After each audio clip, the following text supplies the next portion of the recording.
Rashawn Ray is a David M. Rubenstein Fellow in Governance Studies at the Brookings Institution.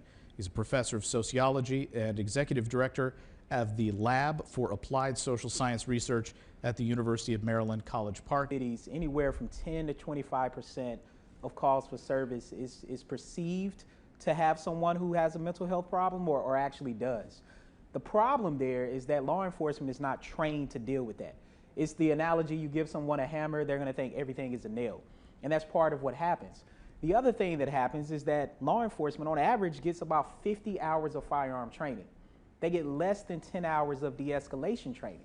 So they show up, and at times, what do we expect for them to do when they're put in situations they haven't been trained for? There's another key pattern that's really, really important in this context. Because of course, when we talk about policing, police killings is part of the big thing. And we know that every year, over 1,000 people are killed by police. That is a person roughly every 8 hours in the US. And we know that racial minorities, particularly blacks and Latinos and Native Americans, are disproportionately more likely to face lethal force by police. Now, we would assume that in places where there's a lot of violent crime, that police killings are also high, right? The use of force is high. That, in theory, that would make sense. That, okay, it's more violence, police are responding more with force. But research actually documents that that's not the case at all. The violent crime rate is really not related to the police killing rates at all, suggesting that we are approaching this in a very, very different way than we actually should. And instead, what I think, because the other big thing in the room when we talk about defund the police is, look, I've written, a lot of us have written about this. Clark and I wrote a piece for this Brookings AEI working group. You could search defund the police, you'll see some of the things we've written. It simply means reallocating resources, which is different from abolition, meaning not having police around, which is even different from rebuilding, which is what some of the departments have done in New Jersey, which is essentially start over. The point of mentioning that is, depending on which city you look at around the country, suggest how you might approach reallocating resources, or what I call taking a market-driven, evidence-based approach. You take Oakland, Minneapolis, Chicago, it's around 40% of the city budget is spent on law enforcement. Think about as much as you hear about those cities and what they get wrong compared to other cities that spend about 25% of the general funds. It's very clear that you can do it with that. It doesn't mean taking all of the funding, but it does mean being smart about it, particularly if you are going to reallocate or adjust calls for service like Denver has done, where what they did was employed a program to respond to mental health calls. To date, they've had 0 fatalities, 0 arrests, and the police chief loves it. So we have models. The problem is we just don't replicate them around the country. I think it's 3 important things to note. The first big thing is what has changed. So we talk about this spike since March 2020. Well, we're talking about a pandemic. And I'm unsure if we have explicitly mentioned it, that in the past 100 years, we haven't experienced anything like this. Anytime you have something traumatic and dramatic happen that impacts everyone, as Clark was saying, of course we would expect for crime to play a role in that process. The second big thing to note is whenever people start struggling with employment, we also see huge spikes, particularly in violent crime. As Clark was saying, though, this makes a uniquely different situation because we haven't seen some of the property crimes come along with it, suggesting the third point, which we just heard here, about other social services, the importance of mental health coming into play.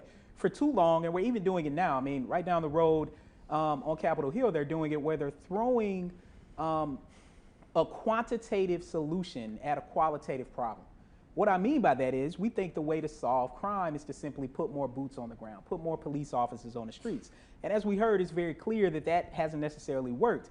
When we look at the crimes that are happening, particularly based on the lockdowns that have happened over the past year and a half, people are mostly committing crimes within their family, within their friendship networks, within their neighborhoods, suggesting that these are people oftentimes who they know, where an unfortunate interaction has occurred and it leads to violence, suggesting that the way to deal with that is oftentimes with mental health resources, not necessarily with more policing, and also violence interrupters in neighborhoods that are overly plagued with violent crime. So I think we have to look at that. We have the pandemic, we have unemployment that was spiking, and even if we look at, even with the normal summer spike that happens with crime, if we actually break up the pandemic into 2 two waves, kind of the first wave that happened when no one knew what was going on, and then the second wave when we started to figure things out. You can actually see differences in crime when we look across the board. So it's very important to contextualize these issues for people and not jump to conclusions about what's happening with three quickly. I mean, two we've already talked about. One, which is that the United States is much safer today than it was when pretty much all of us were growing up.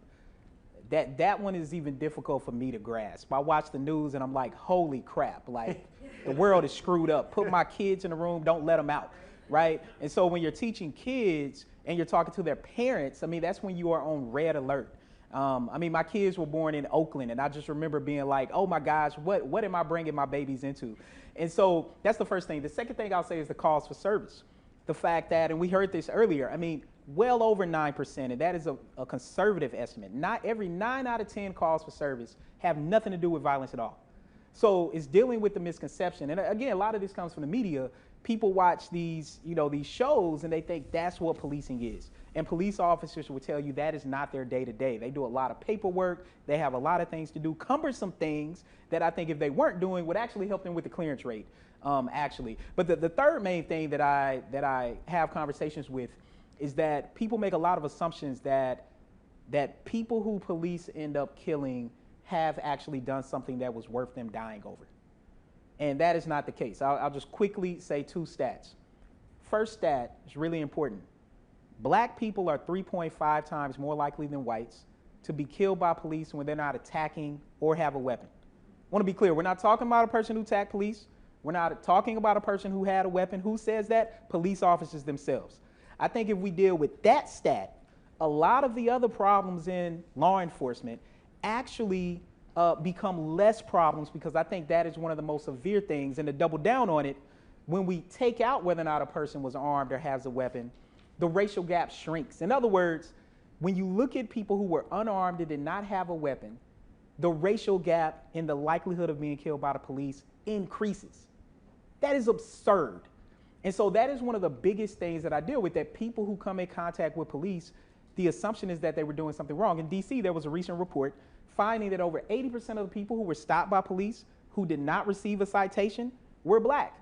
And most of those people ended up being frisked. Like, there's a mismatch between who's actually doing the stuff that we're talking about versus who police think are doing the stuff. And that is one of the fundamental reasons, I think, why we're having that conversation and what we have to deal with.